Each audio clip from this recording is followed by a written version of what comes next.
Welcome students. ইতিহাস যে কোনো চাকরির পরীক্ষার জন্য গুরুত্বপূর্ণ একটি বিষয়।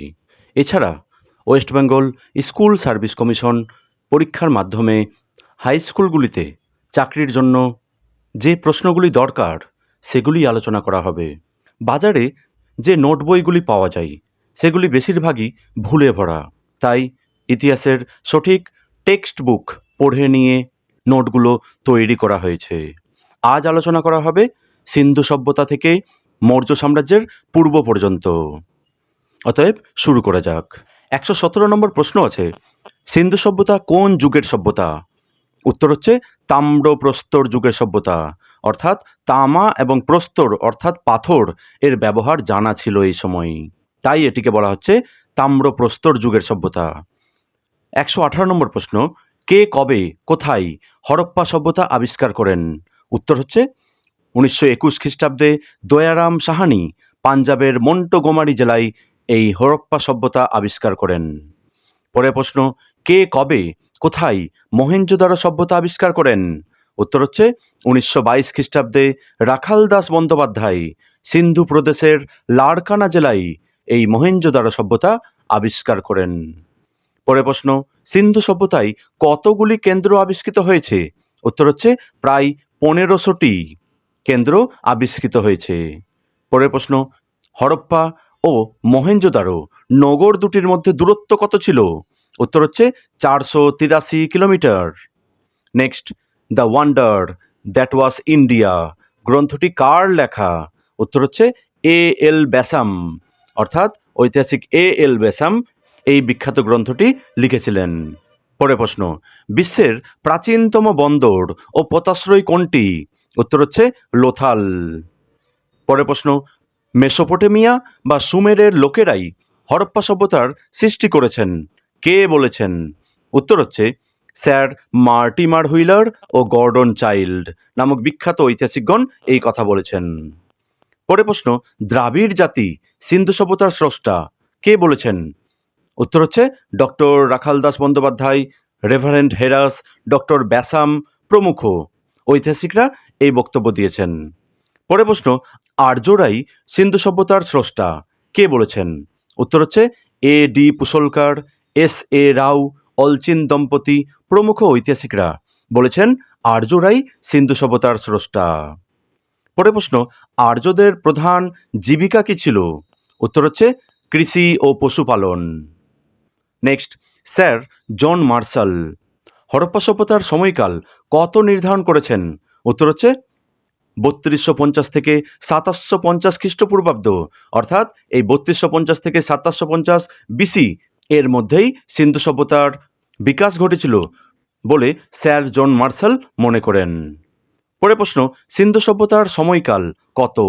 উত্তর হচ্ছে বেশিরভাগ ঐতিহাসিক যেটিকে মেনে নিয়েছেন 2300 থেকে 1700 খ্রিস্টপূর্বাব্দ বা বিসি ছিল সিন্ধু সভ্যতার বিকাশকাল। পরের প্রশ্ন, হরপ্পা সভ্যতার মৃৎপাত্রের রং কেমন ছিল? উত্তর হচ্ছে লাল কালো। নেক্সট, আর্যদের মৃৎপাত্রের রং কেমন ছিল? উত্তর হচ্ছে ধূসর। পরের প্রশ্ন, সিন্ধু সভ্যতার পতনের জন্য বন্যাকে কারা দায়ী করেছেন? উত্তর হচ্ছে ঐতিহাসিক রাইক্স, ডেলস, আর্নেস্ট ম্যাকে, সাহানি প্রমুখ সিন্ধু সভ্যতার পতনের জন্য বন্যাকে দায়ী করেছেন। পরের প্রশ্ন, সিন্ধু সভ্যতার পতনের জন্য আর্য আক্রমণকে কারা দায়ী করেছেন? উত্তর হচ্ছে ঐতিহাসিক Mortimer Wheeler, Stuart Piggott, Gordon Childe, Allchin দম্পতি প্রমুখ সিন্ধু সভ্যতার পতনের জন্য আর্য আক্রমণকেই দায়ী করেছেন। পরের প্রশ্ন, হুরিয়ুপিয়ার যুদ্ধের উল্লেখ কোথায় রয়েছে? উত্তর হচ্ছে ঋগ্বেদে, অর্থাৎ ঋগ্বেদে এই যুদ্ধের উল্লেখ রয়েছে। পরের প্রশ্ন, আর্য শব্দের অর্থ কি? উত্তর হচ্ছে সদ্বংশজাত ব্যক্তি বা অভিজাত ব্যক্তি। নেক্সট কোশ্চেন, কে নিজেকে একজন আর্য ও আর্য বংশোদ্ভূত বলে উল্লেখ করেছেন? উত্তর হচ্ছে পার্সিক সম্রাট প্রথম দরায়ুস। পার্সিক সম্রাট প্রথম দরায়ুস নিজেকে আর্য ও আর্য বংশোদ্ভূত বলে উল্লেখ করেছেন। নেক্সট কোশ্চেন, আর্যদের আদি বাসস্থান ভারতবর্ষ, কারা বলেছেন? উত্তর হচ্ছে ঐতিহাসিক পারজিটার, গঙ্গানাথ ঝা, পুসলকার প্রমুখ। পরের প্রশ্ন, সপ্ত সিন্ধু বলতে কি বোঝায়? উত্তর হচ্ছে সিন্ধু ও তার উপনদী অর্থাৎ বিতস্তা, শতদ্রু, চেনাব, রাভি, বিপাশা, সরস্বতী একসঙ্গে একসঙ্গে সপ্ত সিন্ধু নামে পরিচিত। নেক্সট কোশ্চিন, আর্যরা দেবকৃতজনী বা দেব নির্মিত দেশ বলতে কোন অঞ্চলকে বুঝিয়েছেন? উত্তর হচ্ছে সপ্ত সিন্ধু অঞ্চলকে। পরের প্রশ্ন, the Arctic home in the Vedas গ্রন্থটি কার লেখা? উত্তর হচ্ছে বাল গঙ্গাধর তিলক, অর্থাৎ বাল গঙ্গাধর তিলক এই বিখ্যাত the Arctic home in the Vedas গ্রন্থটি লিখেছিলেন। পরের প্রশ্ন, ইরানি বা পার্সিকদের ধর্মগ্রন্থের নাম কি? উত্তর হচ্ছে জেন্দ আবেস্তা। পরের প্রশ্ন, আর্যদের আদি বাসস্থান কোথায় ছিল? উত্তর হচ্ছে বেশিরভাগ ঐতিহাসিক যেটিকে মেনে নিয়েছেন, অর্থাৎ উরাল পর্বতের দক্ষিণে কিরগিজ স্টেপ তৃণভূমি ছিল আর্যদের আদি বাসভূমি। নেক্সট কোশ্চিন, আর্যদের প্রাচীনতম গ্রন্থ কোনটি? উত্তর হচ্ছে ঋগ্বেদ।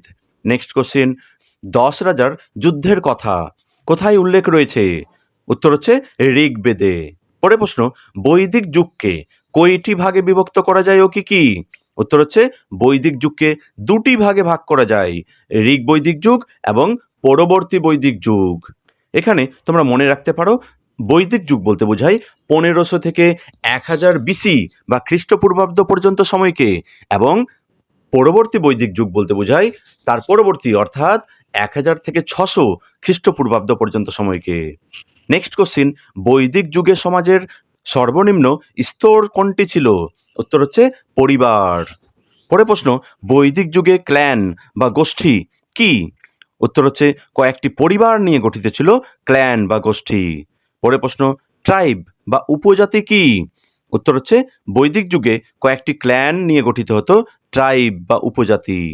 পরের প্রশ্ন, ঋগ্বেদে উল্লেখিত কয়েকটি শাসনতান্ত্রিক বিভাগের নাম লেখো। উত্তর হচ্ছে গ্রাম, বিষ, জন প্রভৃতি ছিল ঋগ্বেদে উল্লেখিত কয়েকটি শাসনতান্ত্রিক বিভাগ। নেক্সট কোশ্চিন, 150 নম্বর প্রশ্ন, কুল কি? উত্তর হচ্ছে ঋগ বৈদিক যুগে পরিবারকে বলা হতো কুল। পরের প্রশ্ন, কুলপ কি?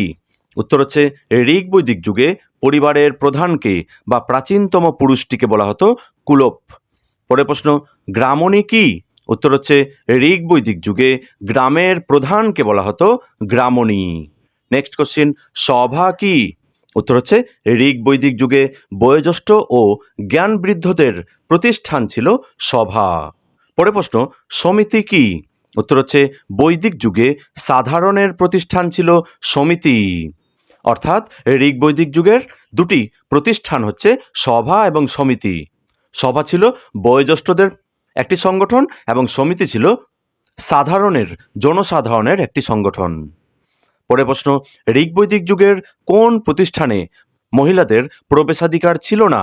উত্তর হচ্ছে সভায়, অর্থাৎ সভায় মহিলারা প্রবেশ করতে পারতেন না। পরের প্রশ্ন, ঋগ্বেদের পুরো চরিষ্ণু কি? উত্তর হচ্ছে ঋগ বৈদিক যুগে চলমান দুর্গকে বলা হতো পুরো চরিষ্ণু। পরের প্রশ্ন, বলি কি? উত্তর হচ্ছে বৈদিক যুগে রাজার আয়ের প্রধান উৎস ছিল তথা একটি কর ছিল বলি। পরের প্রশ্ন, উগ্র কি? উত্তর হচ্ছে বৈদিক যুগে পুলিশকে অর্থাৎ যারা অপরাধীকে ধরে নিয়ে আসতো তাকে বলা হতো উগ্র। পরের প্রশ্ন, মধ্যমাসী কি?